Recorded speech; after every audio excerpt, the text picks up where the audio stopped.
11. listopada 1992. godine u Sisku je održana osnivačka skupština sekcije Udruženja veterana Domovinskog rata općine Petrinja, koja je djelovala u sklopu Udruženja Hrvatski ratni veterani Zagreb.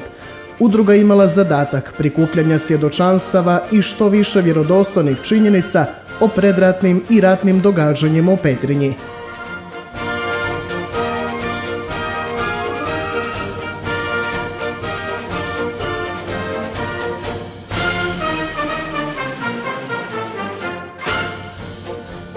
Nakon prikupljanja svjedočanstava organizirali su se okrugli stolovi radi usklađivanja činjenica koje će poslužiti kao vrijedan povijesni izvor u pisanju feljtona koji je u nastavcima izlazio u Petrinjskom obzoru.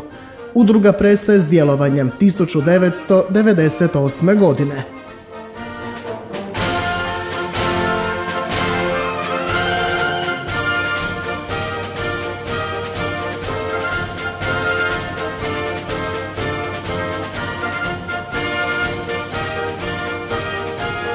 Do ponovnog pokretanja rada udruge, sada pod nazivom Udruga ratni veterani, veterani Domovinskog rata grada Petrinje, dolazi 2016. godine.